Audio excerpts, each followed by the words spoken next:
Hey, you there. Thank you for watching, and welcome to Forge Alliance Forever. Today, I have a 3v3 ladder match here on the most amazing Neuroxis map generator. So let's go ahead and introduce our teams and our players. Starting off in the north is Red Team, also known as Team 1, and ending in the south is Team 2, also known as Blue Team. Let's go ahead and introduce our players, starting off with the Ruby Red player here in the middle. For Team 1, it is Pararap the Rap going first land as a Cybran. He is a little bit over an 1800. To his northwest in orange, the color orange, we have the player A Bottle of Water going first land as a Seraphim. He is almost a 1900. And to the east for Team 1 in the rear guard air slot, we have Taffy going first land as a UEF. He is in Chevy Crimson, and he is a little bit over a 1700. Let's take a look here down south. Oh, yeah, for racial makeup, we have UEF, Cybran, Seraphim, no Aeon for Team 1. Down in the south for Team 2, we have the Stitch Blue player or Horolox Motto going first land, second air as a Cybran. He is almost a 1500, literally just 1 point away. To his southeast in Amethyst Purple, we have Maitz going first land, second air as an Aeon. He is in the middle of 2300, the highest rated player in this game and on Team 2.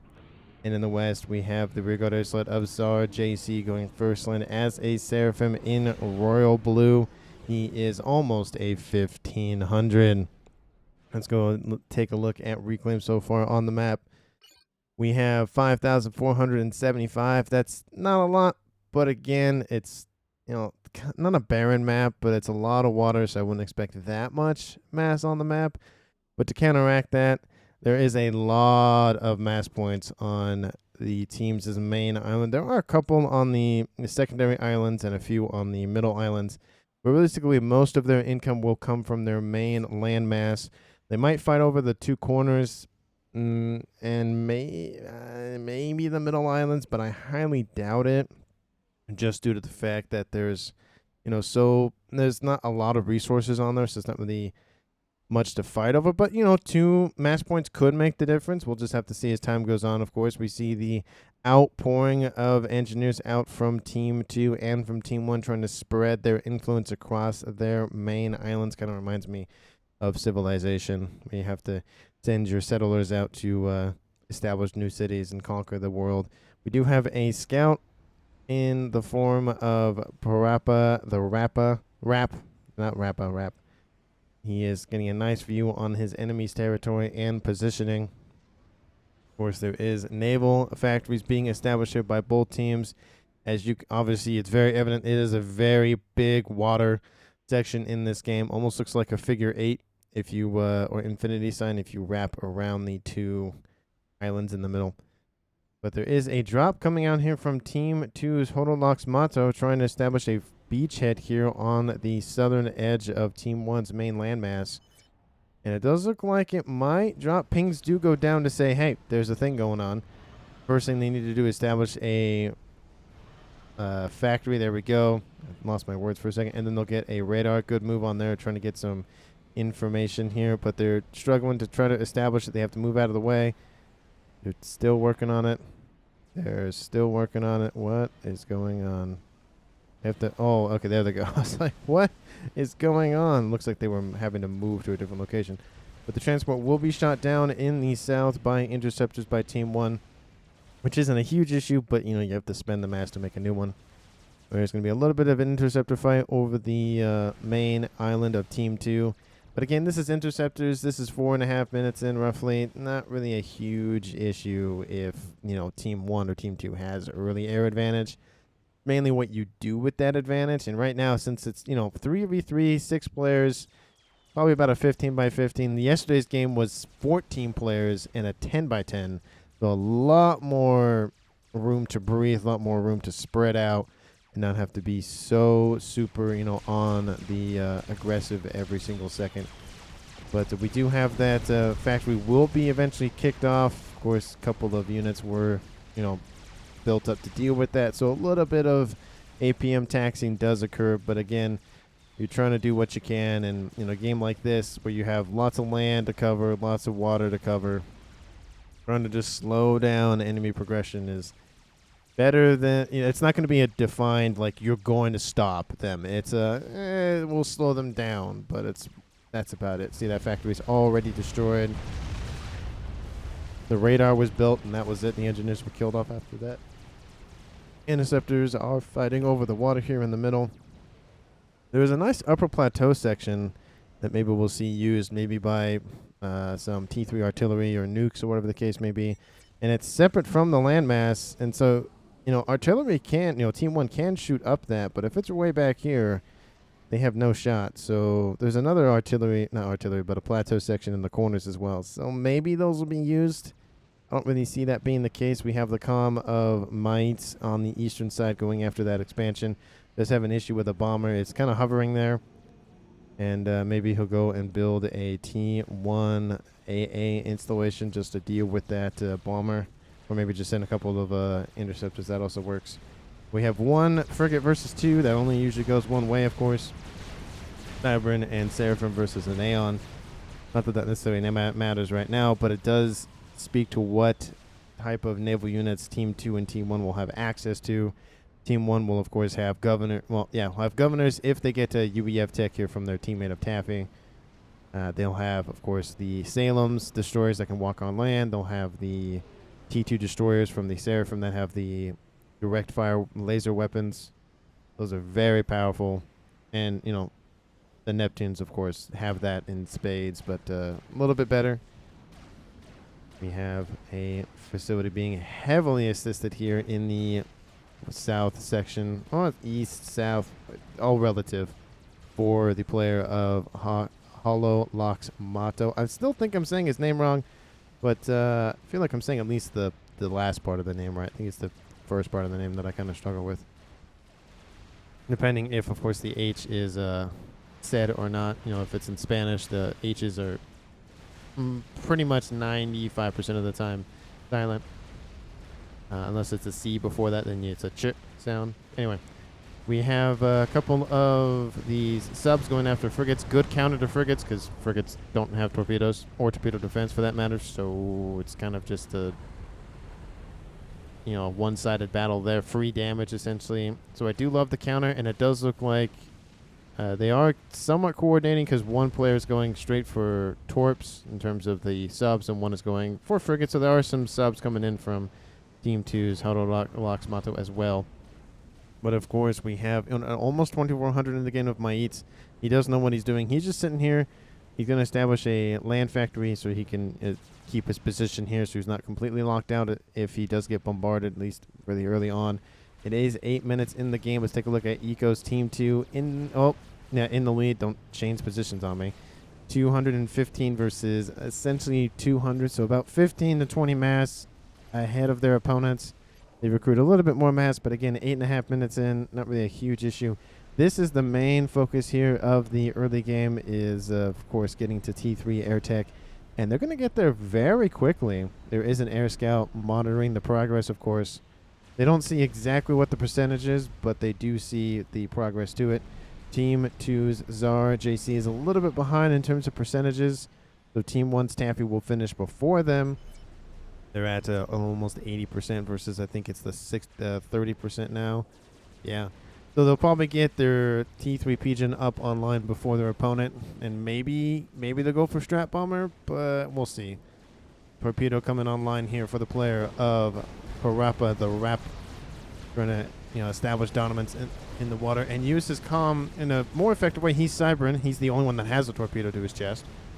We do have the comm of Taffy very forward here, being assaulted by a frigate, a beacon class from the player of Mites, and just taking pot shots at his opponent. And the naval side of things for the numbers starting to favor Team 1. A lot more emphasis is being put in the Navy, at least on Team 1. Team 2, they're establishing more facilities, which is good, but you need to pump out those frigates. You need to pump out those subs and all of that. And it's just Team 1 has a little bit more focus on that versus Team 2, which begs the question what Team 2 is up to, because, they are going T2 Navy, which is fair. So getting a destroyer online is always nice, being able to out-damage your opponent does have to watch out for, because if Team 1 does have a significant amount more frigates than his destroyer, at maybe he'll get half of them killed, but the destroyer will still go down. So you gotta weigh your options between how many units do I have, how many units do they have, do they have the numbers advantage, and if so, by how many, versus do I have the tech advantage, and if so, again, what's that discrepancy between units and tech? But it does look like there was some sort of unit that was targeted. Looks like it was an engineer. Maybe he's trying to capture that facility. There's another engineer over here.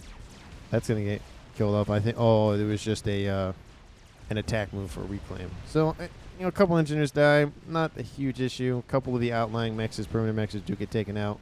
Large number of frigates here for both players in the water. Of course, Taffy, super focused on getting up that T3 air technology. He goes with an Blackbird, the spy plane for the UEF. We have T3 is online here for Zar, and he has his T3 Pigeon. I'm assuming that Taffy does it well. Yes, he does. So he's trying to hyper focus on that, and some interceptors, and there's an ASF on station. I don't know. I forget if the spy plane cannot be caught by ASF unless it was caught in middle of the turn or whatever the case may be. That that spy plane. We'll stay online for a little bit. There is now an air scout for Team 1. I do love the dual intel gathering here by Team 1, being able to constantly gather intelligence on your opponent, in form of either T3 or Team 1, just to help assist with, vision and what's going on, and am I keeping pace with my opponent? Am I outpacing my opponent? That kind of thing. And so we're about to reach the 12-minute stage. Of course, both teams have T3 air, and I haven't seen any sort of trend to go T2 land as of yet. We, of course, see T2 Navy on both sides of the field now. We're starting to see, of course, that change to T2 tech. With the Rapper, of course, pushing with his commander. I think, it pumps out a decent amount of damage against frigates, to be fair. So, a very good unit needs to be cautious, though, because Team 2 could just pump out a bunch of torp bombers and just annihilate that commander. So it has to be very wary of that, but he also has stealth. So unless they spot him, which I don't think they can spot him currently, they just see the torpedoes being fired, but they don't know by what. Oh, they do see the commander now. So Team 1's Parappa. I keep forgetting the P part of that first word. But Parappa is he's being shot at by a couple of those torps on those destroyers, which isn't a huge issue. We don't know why those engineers were going that way. I really don't. I know maybe they're being sent to the front lines for a reclaim, which is fine because eventually a naval fight will ensue. But I don't see the point in sending them forward. Starting torpedoes, says Haro, and he's going to start getting himself in the Navy as well. Decides to assist, so it'll again be a 2-comm scenario in the middle. We haven't seen any comm-on-comm action as of yet, just due to the fact that it is a 3x3. It is a 15x15. It's a 3 versus 3 ladder match, and a lot of the comms are just kind of spread out. The only ones that are really in their normal positions, I'd say, is the airplay of Zar, and I mean, Horo should probably be on the front lines, which he's not. Taffy's over here just chilling, building some T1 mexes, because why not? Air players always need more mexes. It's just a thing. Well, everyone needs more mexes. Everyone does. But air players need all of that support. T2 Seraphim technology has been established here by Team 2's Total Locks Mato. He got some gifted over by his teammate of Zar. Love to see that sharing of technology. Using that direct fire weapon against those frigates. Very effective, of course. They cannot miss unless they are, of course, shooting at a different target after they fire their, amount of energy required to kill a target. Or if it's you're on a hill and there's a, not really a good line of sight, and so you miss because you're shooting into the ground. T2 destroyers. Cruisers are online here for both players in the water for Team 2. So Team 2, again, they took the disadvantage in the early game with the amount of units on the field and funneled that into tech, and now they're starting to push back Team 1 just slightly. There are, of course, destroyers and cruisers starting to intermix for Team 1 as well. But Team 2 doing, I think, a better job of at least taking care of most of the T1 units. There are, of course, a bunch of subs, a bunch of frigates. There's a frontline T1 facility for engineers. Love to see that for the easier reclaim, because you can just build engineers and just have them just float across the water and then they're there, instead of having them, flow all the way across. Well, of course, the cruisers on the coastline starting to nip at Team 1's eco. In terms of eco, Team 2 is leading by about 100 mass per second at 15 minutes.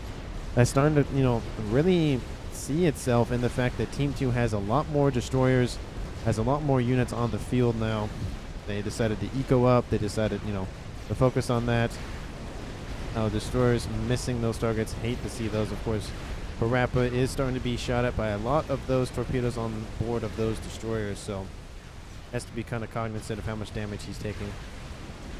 But that destroyer still isn't dead at 140 hit points.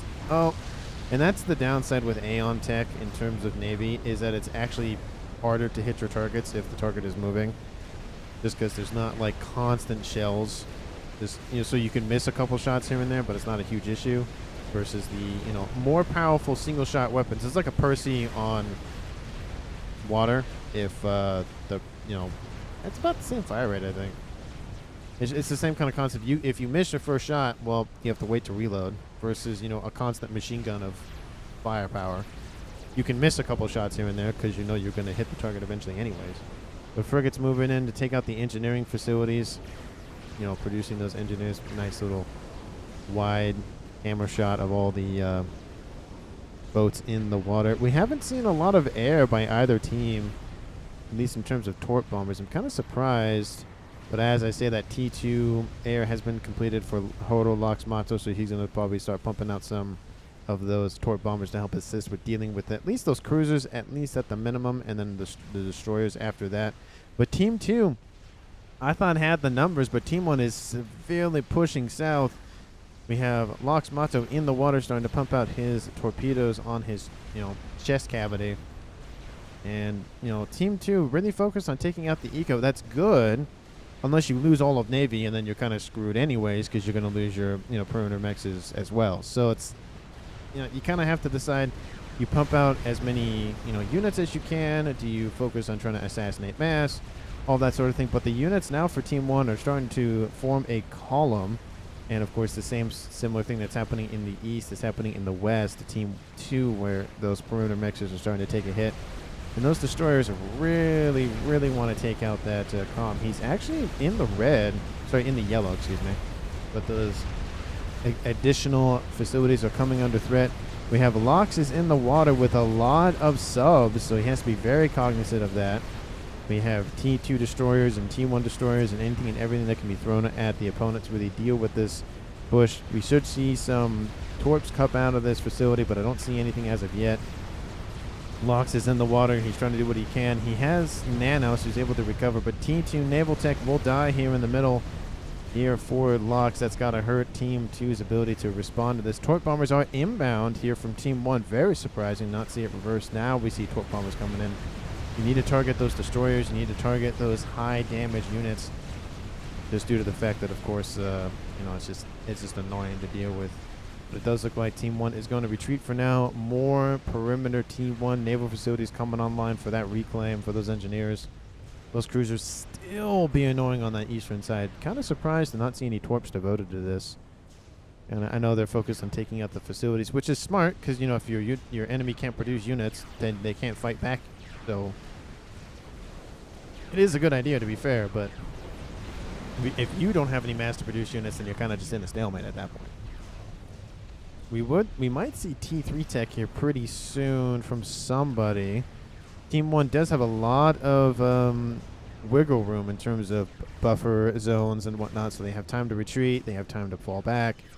There's just a torp launcher back there. One's not going to do a whole lot, but one could make the difference, of course.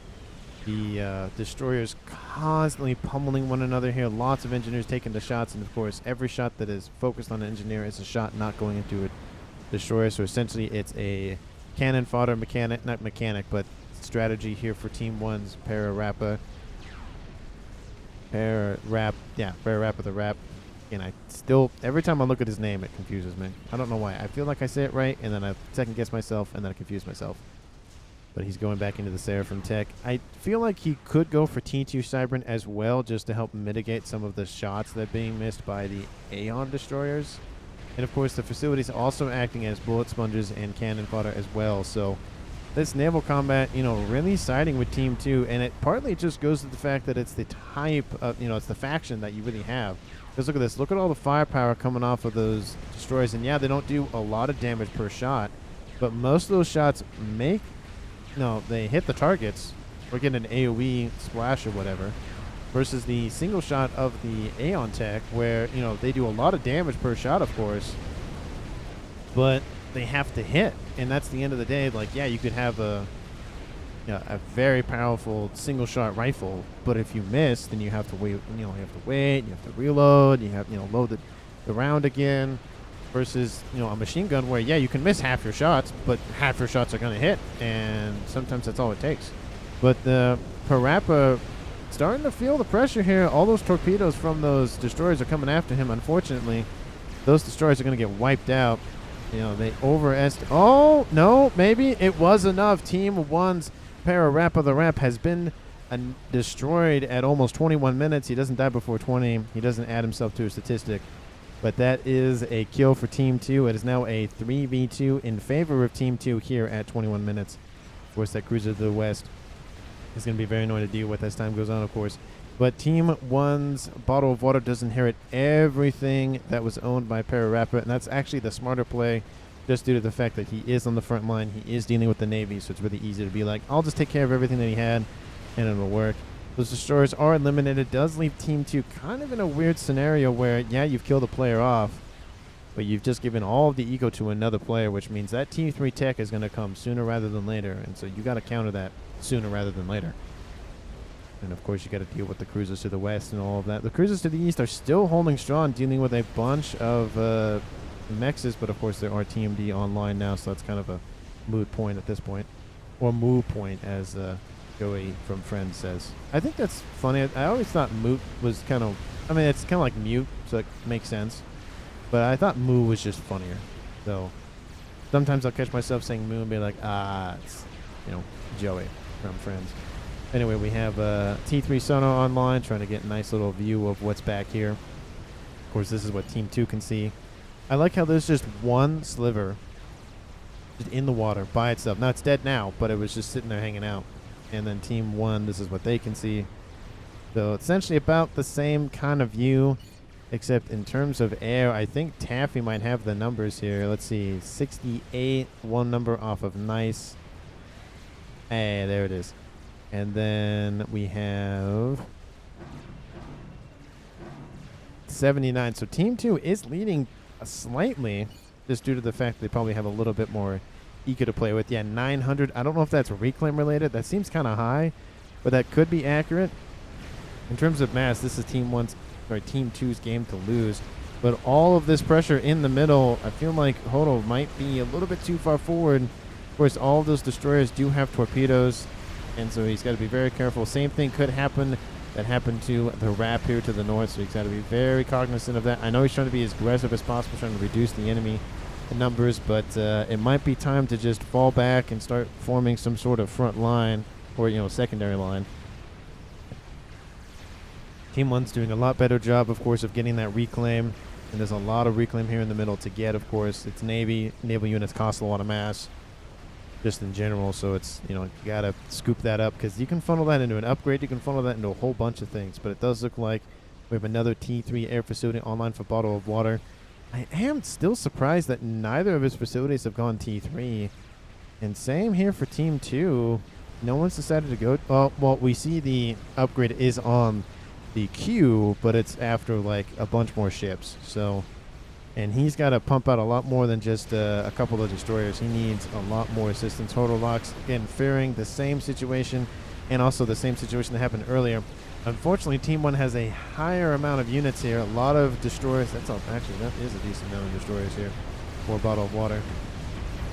10 destroyers in the form of Seraphim and 5, so 15 destroyers to deal with, plus all the frigate support. You have 35 frigates, plus an additional 8 I don't see any subs in there. I think there might be a sub or two in there somewhere, but of course the torpedoes from the destroyers kind of count as a sub. So unless you're talking about T2 sub killers, which would actually probably be the better play here, to pump out so many torpedoes. No, those destroyers can only do so much. Lox is retreating as fast as he can. Of course, the torpedoes are launching into anything and everything, and those units incoming from Team 1 are just going to just storm over everything that Team 2 has. They're going to take out that facility once again. That's the second time that was built. If Team 2 fights back, maybe they'll get it a third time. But now the beachhead's starting to suffer. We have destroyers pumping out either, you know, artillery shells, or we have, of course, the cruisers pumping out missiles. The more destroyers are coming in from the east. Maybe he was trying to form some sort of, you know, hook play over here to the east, but not working out so far. Those direct fire weapons, of course, never miss, and so they're don't do as much damage per shot, but they do a lot of damage in large numbers. That's how numbers work. And that T2 facility is going to go offline. Team 2 loses access to all of their naval tech, and that is a huge advantage for Team 1, especially since they lost a player earlier, about 4 minutes ago.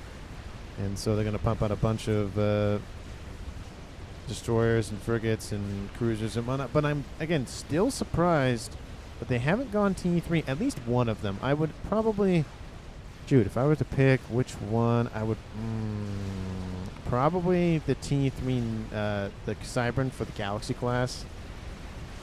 Just because I like the Galaxy class, it looks cool. I mean, the T3 Hovathams, Hovathams? That's how you pronounce it? The T3 battleships, I mean, they're awesome too. They, onboard nukes are super nice. But I feel like the Galaxy just looks better. It does have anti-missile weaponry, a TMD built on board, so that also helps with defense against cruisers. So you don't have to micro the battleships as much, so you can keep them moving. Team 2 is fighting back with a vengeance. Lots of air. Team 1 does not want to engage its air. That's definitely the smarter play. Team 2 has the numbers, so it's not worth it. You're going to lose all your boats, of course, but you've done, the main thing has been accomplished. You've taken out almost all of the T2 naval technology for Team 2. And so once you do that, it's essentially just, yeah, they'll spend a bunch of mass to recoup the losses and rebuild. But the main goal is done. You keep pushing southward. You have a bunch of engineers reclaiming. You're funneling that into other projects. You're maybe assisting your teammate in the air sort of thing. Nice. Why do you have 0.1 times his air? Oh, talking about the numbers, I think. Well, I mean, they're not that far off, are they? 127 versus... Oh, that's the wrong player. Okay. 145. I mean, it's not that much of a discrepancy. Make SAMs, then. Yeah, you can. I don't know if it's worth it, but the T2 naval headquarters, again, still under threat by a bunch of frigates here. It is frigates. They're all grouping up, and it's, kind of annoying to target when they're all, like, sitting right on top of one another. A lot of engineers have died here. That's gonna hurt. More units are inbound from the northwest. Those cruisers are inbound as well. Team 2 does not have enough to respond to this, and now their main landmass is being assaulted. They probably should start switching to long-range technology in terms of artillery or whatnot. And we do see Allwasher online. Very interesting. He doesn't have air dominance or air control, so it's kind of a risky play. He really needs to be very cognizant with how he uses that, because he doesn't want to waste all that mass. A lot of the cruisers are dealing with those torpedo bombers, of course, in the air. Most of them have been taken out, but of course more are arriving all the time, especially the Seraphim kind with those missile launchers. So they can have dual duty. And there go the torpedoes. You need to go after the cruisers, of course. There they go. Those cruisers are down. The torpedo defense can only do so much. The facility is still online, to be fair, and that's, I don't know, there's arguments for both, where taking it out or not would be good. Get your ACU in the water, perhaps as bottled water to taffy. Yeah, it's probably like right, I mean, you could probably put them like right here and no one would notice, or even back there, no one would notice. Put them in a position where, like, it's not specifically hiding, but it's not specifically, in the open.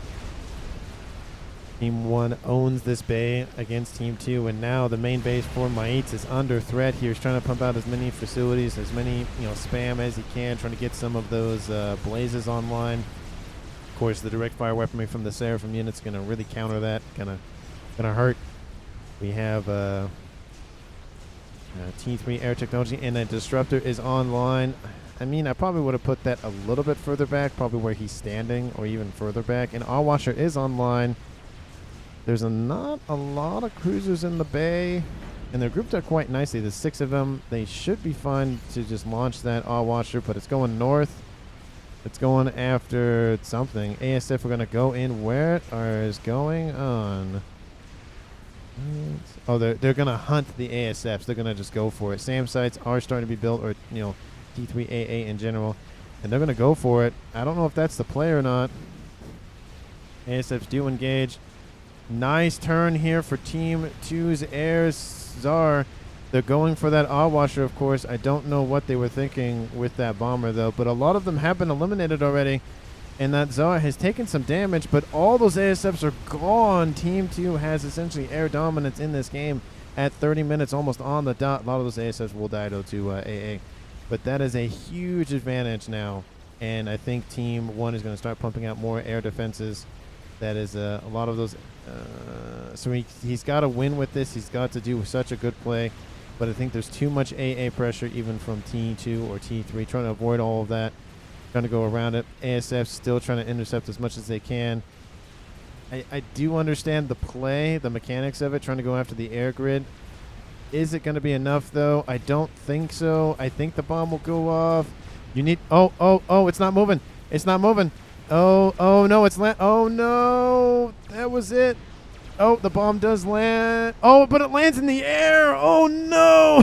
Oh, no. Some of the air grid does go down. Oh.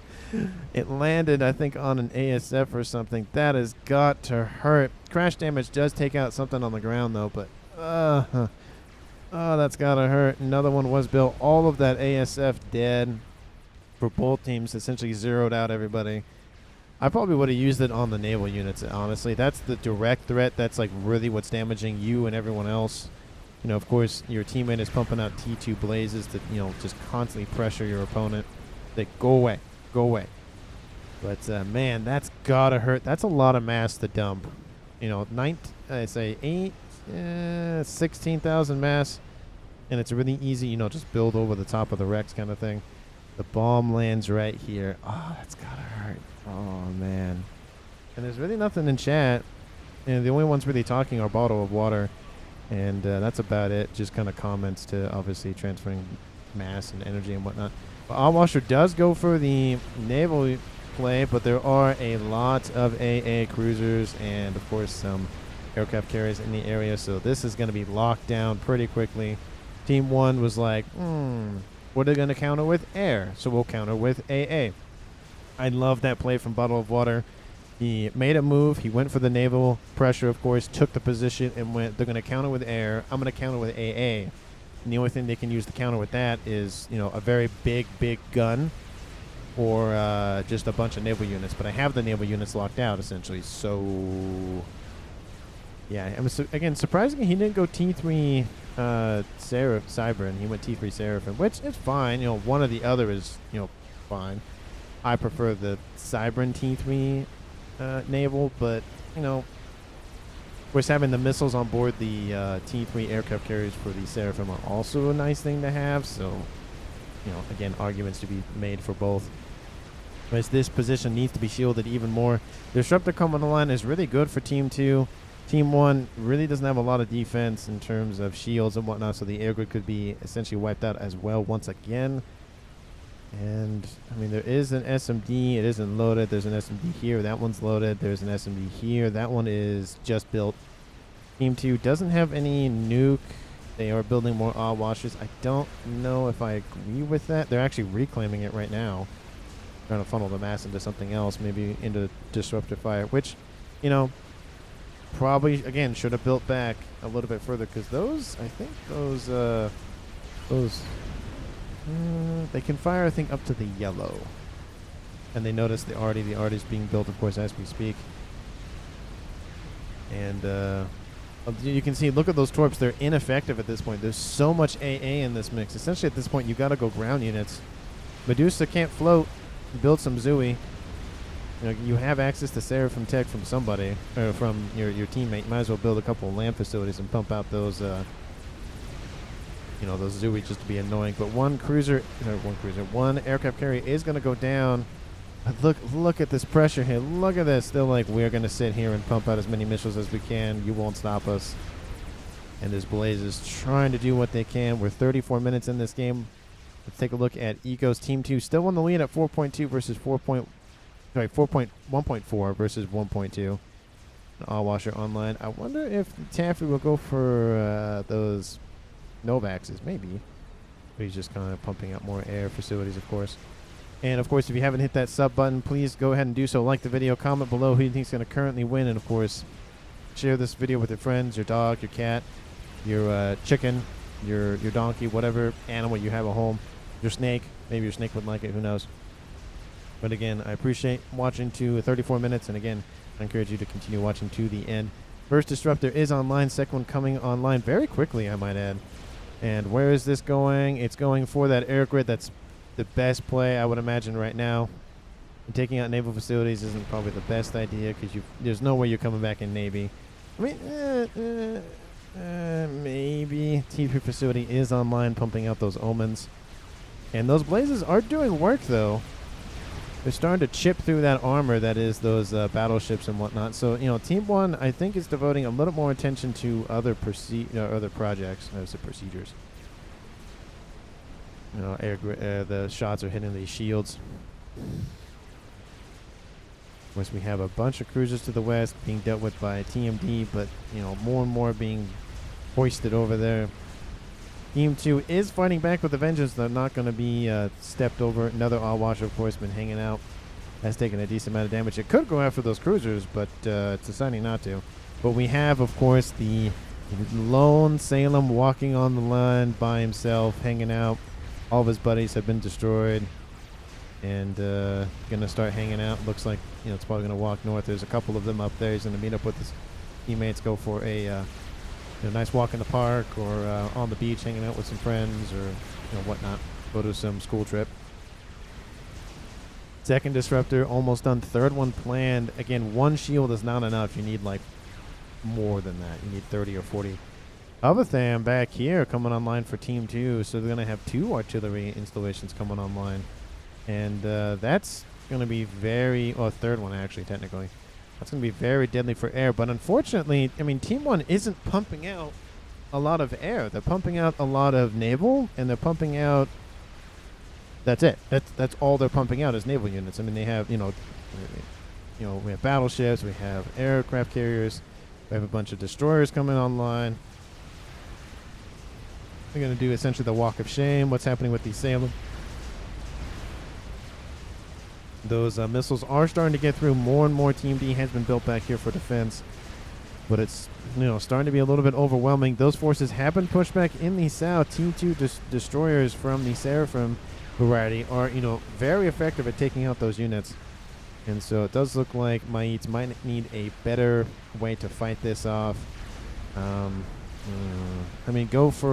Torpedoes might be good, so pump out a bunch of torpedo boats. And in this case would be sub-hunters. Some air scouts are landing to just annoy the shots coming out from those destroyers or those battleships. We have a couple of Medusa going after destroyers, and they're going to get at least 2 of them because they're not being focused. I think they're EMP'd, which is interesting. I didn't know that the Medusa EMPs units. I didn't notice that. But again, 3 artillery are online. Fourth one coming online. We have a facility back here pumping out a bunch of blazes here for Maites. He knows this base is, not long for this world. That air grid is, decently shielded, but it's going to start feeling the pain, especially with the shots being coordinated as they should be. Field emitters are going down. That shot's way wild. I think he's going for the air facility, the T3 Air headquarters itself. Because you take that out, you take out the ability for that player to build T3 Air, at least with that particular faction. So I do understand the desire to take out that facility itself. But again, Team 1 isn't using air as much as you would think that they would use it. T3 PL. T3 PL? I don't know what that means. Not point defense, because that's PD. But that facility is going to go under with all those destroyers nearby and the battleships raining in firepower. Maybe this can eke out a kill, so I would launch the bomb and go this way and come back. Oh, it takes out a decent amount of those destroyers. Oh, nice explosion. Takes out more than half of them. A couple battleships coming. That thing is severely wounded. You're only going to get one more bomb out of it. There's a lot of engineers in that mix there. You don't want to feed Team 1 eco or mass. We have a nuke launcher coming online. Very interesting. So long-range tactics are the employ of Team 2. Team 1 is like, I'm just going to shove Navy down your throat and wait to see you die. It does look like they're targeting the SMDs. Assisting the shield will only last for so long, of course. We have that air facility still online. But the secondary air grid is, nice to have, of course, but there's not as many facilities. This shield is still holding strong, though. It's, one versus the world, essentially. How long can you assist? Everyone get in there and assist. Trying to get a nice shot at... Oh, nope. Nope. Well, stop. Camera, stop being dumb. No, assist, thank you. I was like, assist the shield, please. That's the thing I want to look at. But anyway, in the south, that Navy's still being a threat for Team 2. Maïtz's base is starting to suffer. He's trying to throw, blazes at this, but it's being less and less effective. Makes a comment about something. They're not building. Maybe they're going to build the artillery here, but too early to tell. Maybe they just wanted more P-gens. Need to focus on actual hard targets. It's going to take a while for Team 1 to build artillery, unless they're building it over here, which I haven't noticed, or they're building it over here, which I also haven't noticed. Nope, that's not the case. So, don't know what the case is with that. But most of the Navy has done essentially its job, taking out the the beachhead of the entire Team 2's main island or landmass. This eastern position, there's a couple of Ullmans in this mix, but they're severely wounded.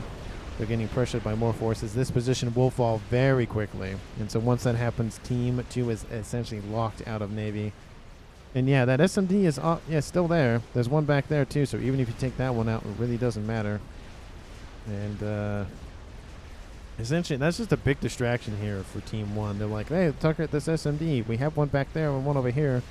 And they're both loaded, but... they could have done after. I don't think those SMDs cover. You could edge nuke that. You could edge nuke that for sure. You could put it like right here and you kill everything.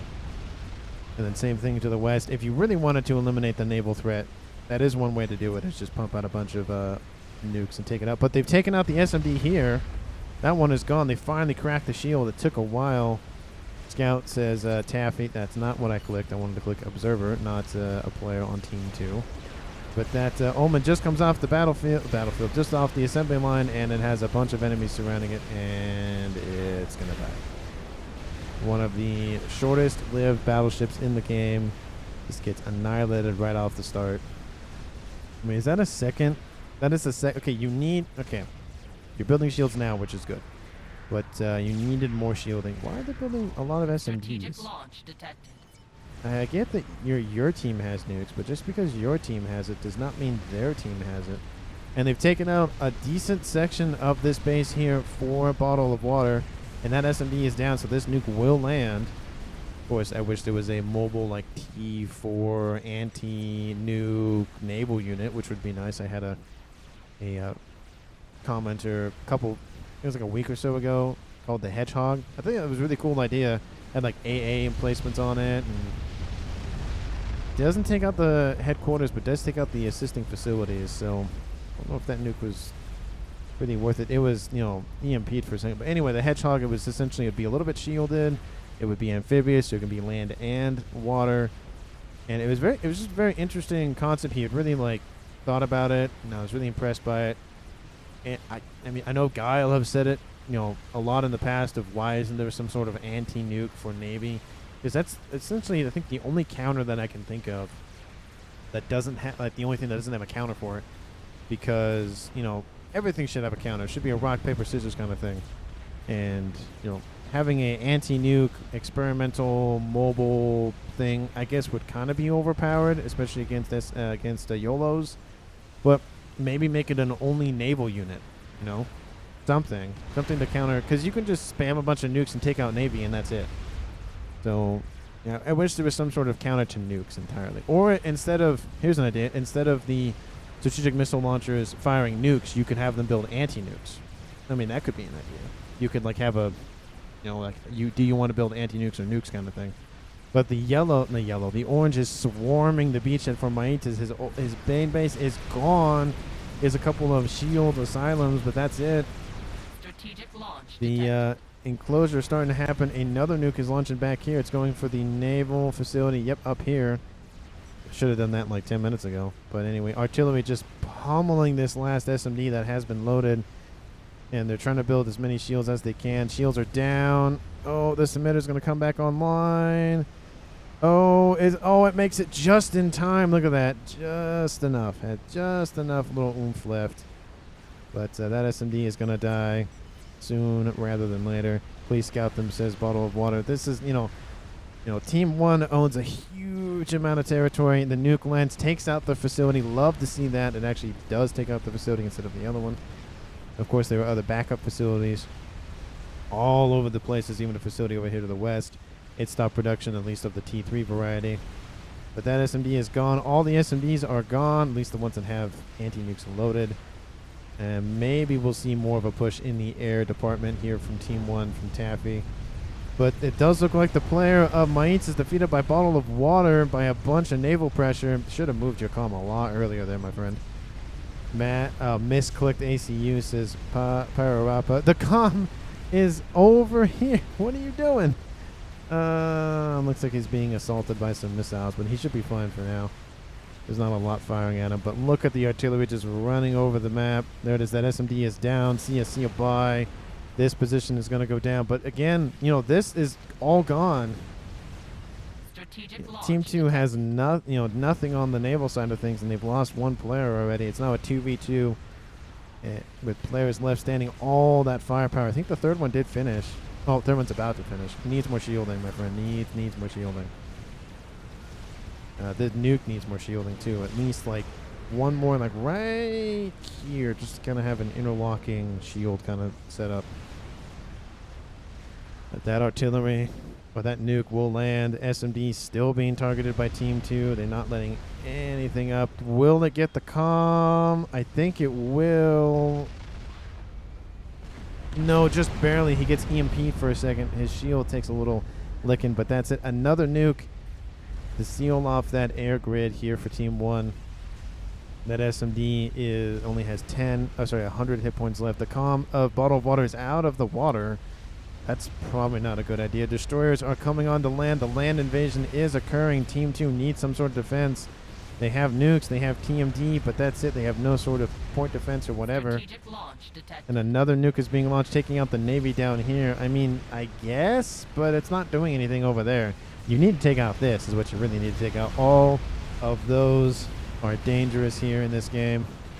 The migration is occurring here for Team 1's naval player, a Bottle of Water. Look at them all. Look at all. They're just, raining out of the skies with those bombers, constantly annihilating everything. This game is not over. The game lasts till a little bit over an hour. But we still got at least 20 more minutes of solid action.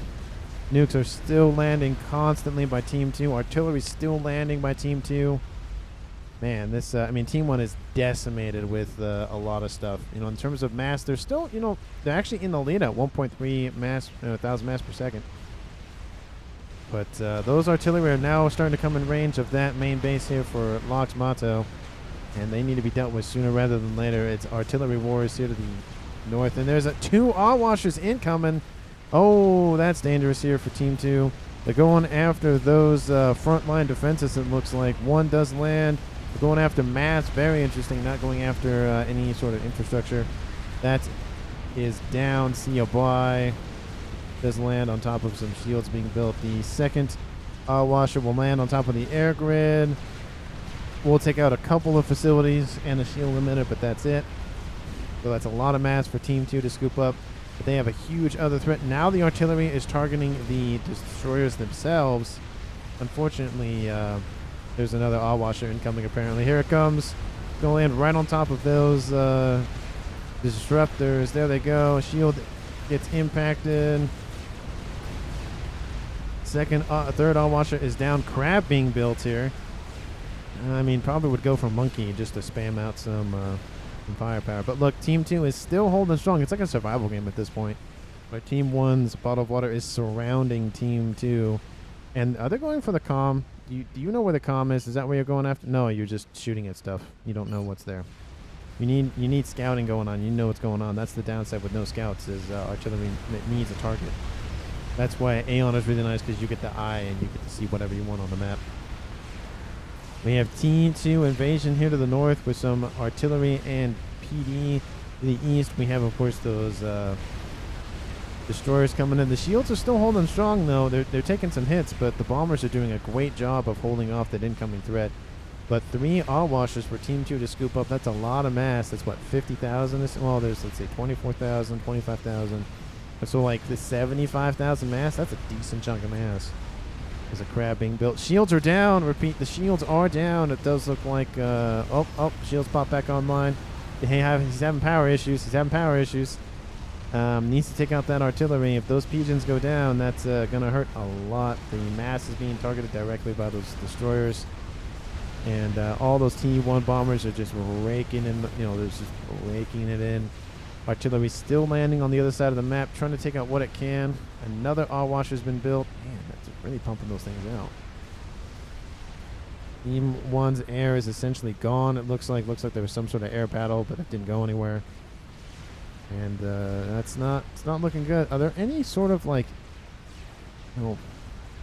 strategic missile submarines anywhere? I feel like that would be a nice inclusion to the naval fleet, but I don't see any. Watch, there's one right there in front of your face. You don't see it. And I'm like, yeah, it's probably true. I don't see it.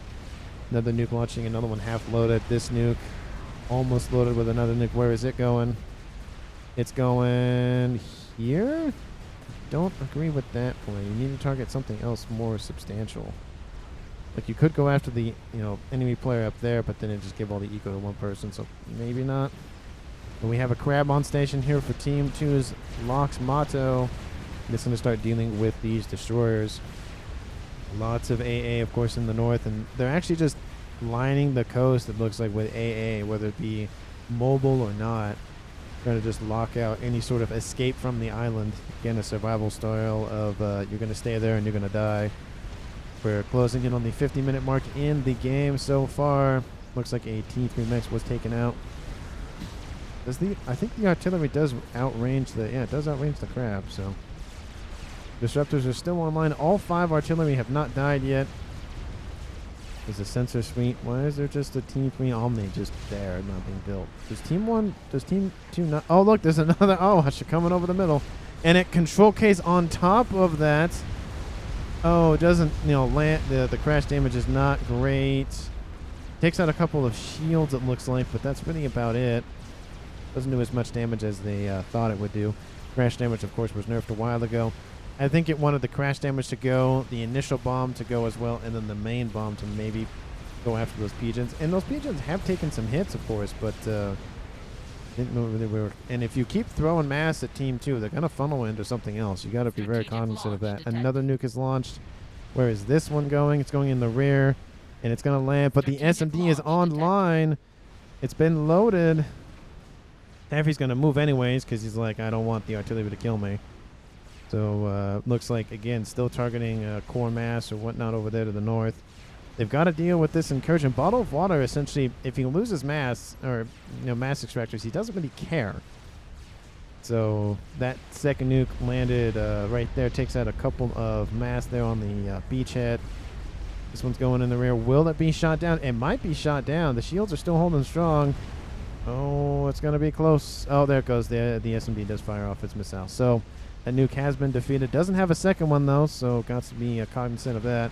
But Destroyer is going to come running the coastline once again. Look at all the dead Destroyers. Look at them all. That's so much. How much mass is currently on the map so far? 200,000 mass. Almost enough to build a Paragon. That is a lot of mass. Of course, there is a washer in the base. More shields coming online. And looks like they kind of having a problem of guys, you gotta stop. Guys, you gotta stop. It's not gonna work. There's a wall in your way. Gotta go around that. But look at these destroyers. They're gonna puncture these shields. It's not gonna work. The nuke essentially at this point might just be used to just defense. I mean, yeah, going after enemy targets would be nice, but at this point, I mean, it's so scattered. There's not a lot that Team 1 really cares about. This is what they care about. Bottle of Water is like, I'm going to hold this, and you deal with whatever you want to deal with, essentially. And Bottle of Water, if his team doesn't win, I still might give him MVP, because he is pumping out so much stuff. Maybe. Depends on what happens in the rest of the cast. But the nuke launcher is gone. For Locke's Motto, half the nukes are gone. I don't know why Team 2 built so many SMD. Wasn't really worth it. Yeah, it's nice to have them, passively load, but you don't need that many. He's, probably pause a couple of them. Strategic launch Because, 15 mass does add up after a while. And there goes that nuke. Where is it going? It's going... No, that's a move order. Where is this one going? Going up here. Oh, was it going after the comm? That would be very interesting if it went after the... Oh. Did he get it? Did he get it? Did he get it? It's gonna be close. It's gonna be close. Nope, did not get him. It did take some damage though, so he was a little bit further over. He would have got Bottle of Water.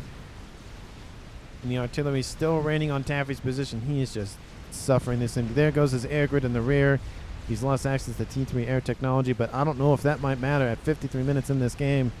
I mean, it's starting to look one way or the other. I'm going to speed it up just a little bit because, it's kind of starting to favor one side. Look at all those boats. They are retreating. All those frigates are retreating, and they're forming around the comm. Chicken online here for him as well. He's going to hide all the way up here. Yeah, all of those naval units are just going to leave. They're like, nah, we're going to hide. We have, of course, destroyers on the edge of the range for that megalith. The Normandy position has done a huge amount of work here on that western side. Nano repair cloaking coming online here for our comms in the southern regions for Team 2. That artillery still raining on Taffy's position. He's trying to reestablish himself, but he just can't seem to catch a break. And look at that. All of those units are just going to be pulled back. I think they're pulled forward once again. I don't know what that was about. They're moving forward again. Of course, I know where the comm is. Team 2 does another nuke will launch. Where is this one going? Artillery still raining on Taffy's position. Will they get him?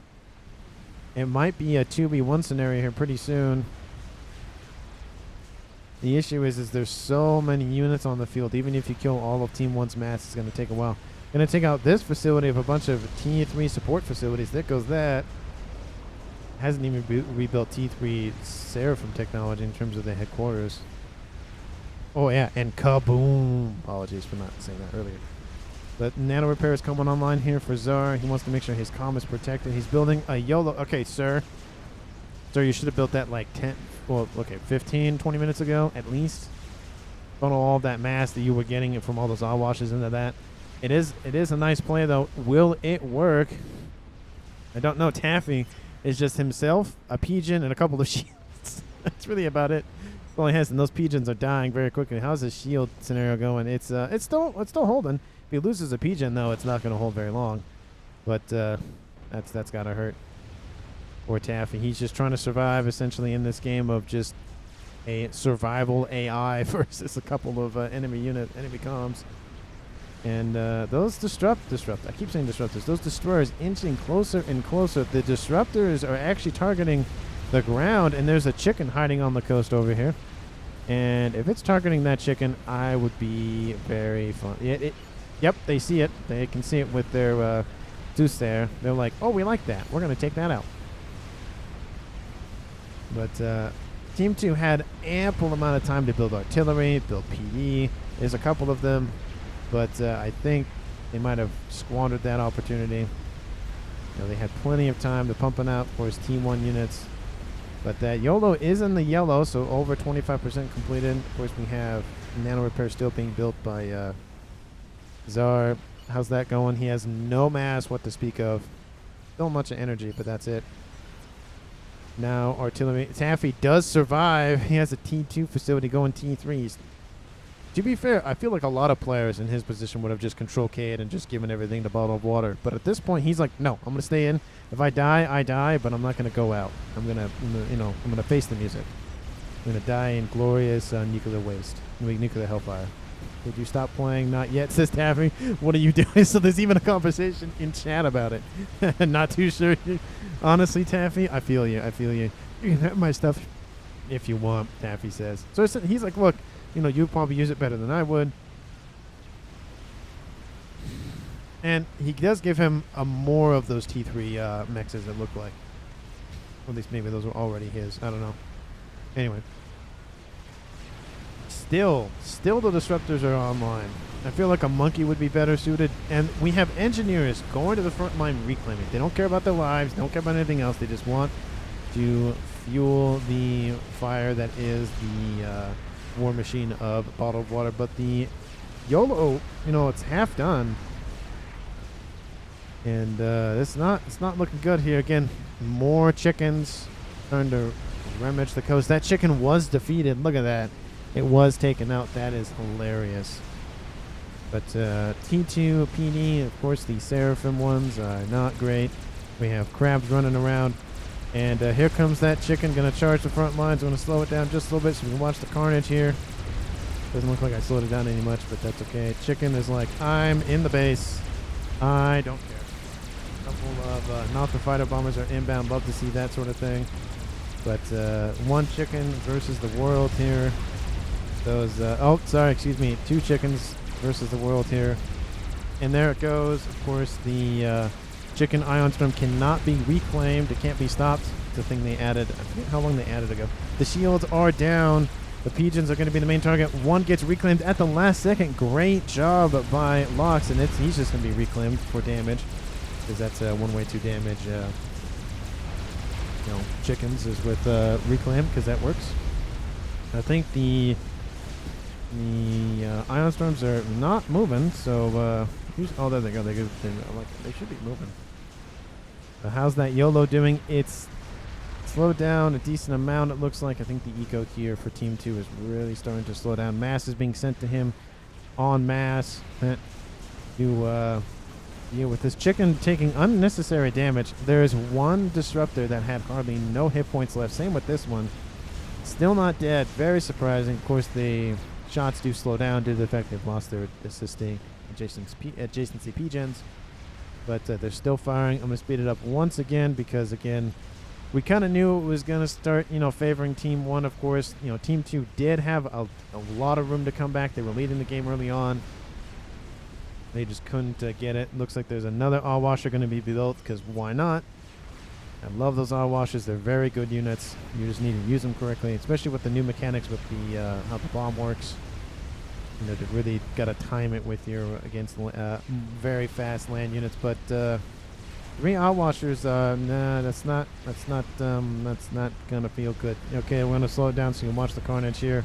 We'll slow it down actually a little bit, -2, just to watch the bombs. Here they come. ASFs come in. First bomb launches. Crash damage will also assist this. And it's going after the YOLO. YOLO got into the green, and it's all the assisting engineers are down. The YOLO is down. The artillery is down, and yeah, that's the Cobb is still alive. He has nano, so he had a couple of regen hit points and whatnot. He probably would have been in the red, but he'd be fine. I'm gonna speed it up. Let's say go to 3. Oh, that's 2. This is 3. And you can see just the slow enclosure, of course. Team 1 mechs is being established, because why not? Always need that extra mass income. In terms of mass, 500 versus 1,300. And I think Lox is, he's cloaked. He's going to move to the front lines and just do what he can. He has Torpedo on board, so he's going to go after whatever naval units he can. The YOLO is down. He's going to build some more P-gens, but I think the game is over here for Team 2. You can just see it. Look how much they're surrounded. There's no escape. There's no way out of it. Artillery's still raining in. Taffy, not dead. So, tenacity of Taffy to stay in the game, even offered to give stuff over to Bottle of Water, but Bottle of Water is like, doesn't know if he won it. Lox is in the water. Looks like he's taking some hits. He regens those hits and then moves eastward. Lots of mass currently on the field. Let's take a look at how much, especially with that YOLO that was built or being built. 214,000 mass. That's a lot of mass. Team 1 bombers just running around the best they can. Destroyers running the coastline. Get rid of that. Don't need that. And there goes the Calm of Lux in the water. We'll start throwing torpedoes out here shortly. Wait, is he stopped firing? Wait, hold on. What's going on? He's not firing, which is very weird. Has he halted fire on his commander? That's kind of interesting. Maybe he just wants to get out of dodge, maybe. But Team 1, do they notice him? No, they do not. He's cloaked. They need Omni over him to see him. I think, don't think that the destroyers don't have Omni. Let's see. There is something that has Omni in Naval. Power target priority says out of water. I don't know how to do that. Anybody in the comments know how to do target priorities? I don't know if that's a mod or something. Not a mod, a UI mechanic thing. But, no, he's just going to walk away. Yep, there he goes. He's going to try to make it on land. Team 2 is still holding. I feel like Team 1 could just charge everything in and kill it. Trying not to do that. The Disruptors are still online. Still, surprisingly, Seraphim shields are brought forth. Bottle of Water builds another experimental. Is another Awasha. It is not. It is a chicken.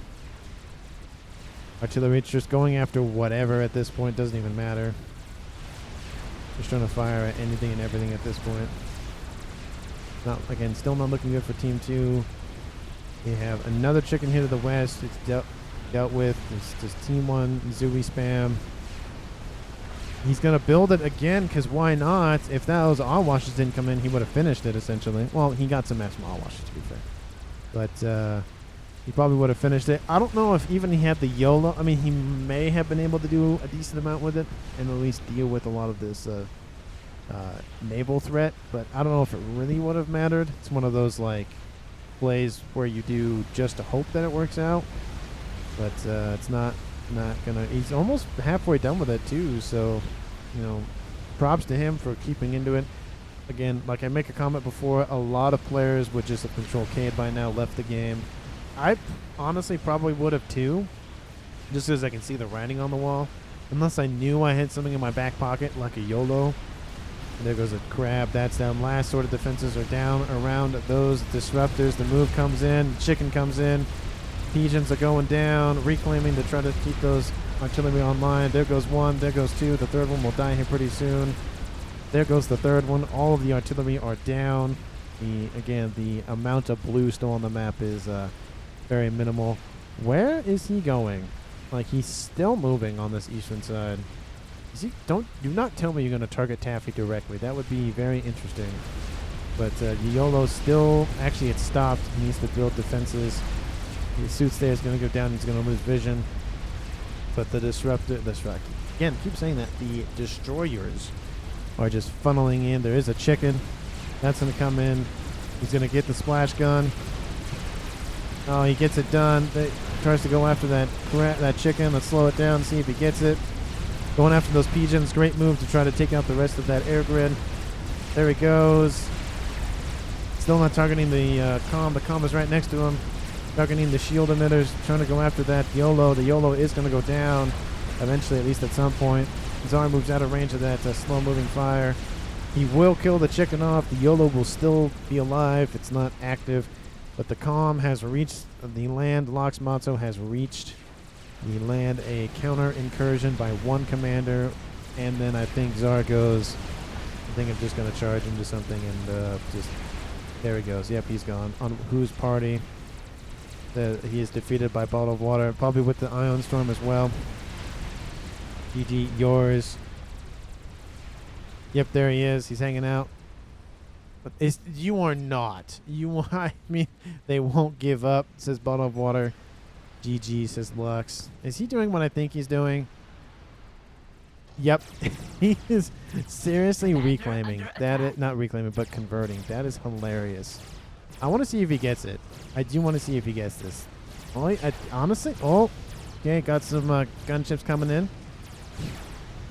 Got some more PD being built. He's now in the yellow. He will get it. Look at that. That's hilarious. He's like, I'm gonna capture, because why not? There he goes. His hit points are failing him. The pigeon gets destroyed, and there he goes. That is the game, folks. Look at all of that orange. One blue was left standing. It was a T3 power generator. That is it. An hour and 12 minutes. Thank you so much for watching to the end of the video. Please like and comment down below what your favorite moment was. Of course, hit that sub button. And, of course, share this video with your friends and like it as well.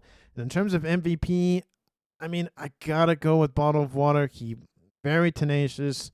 Kept going. He almost got killed off earlier up here. He was, if he was probably like right here, he probably would have suffered a kill. But what really sucks was the fact that Awasher bomber came in and just did not kill the air grid.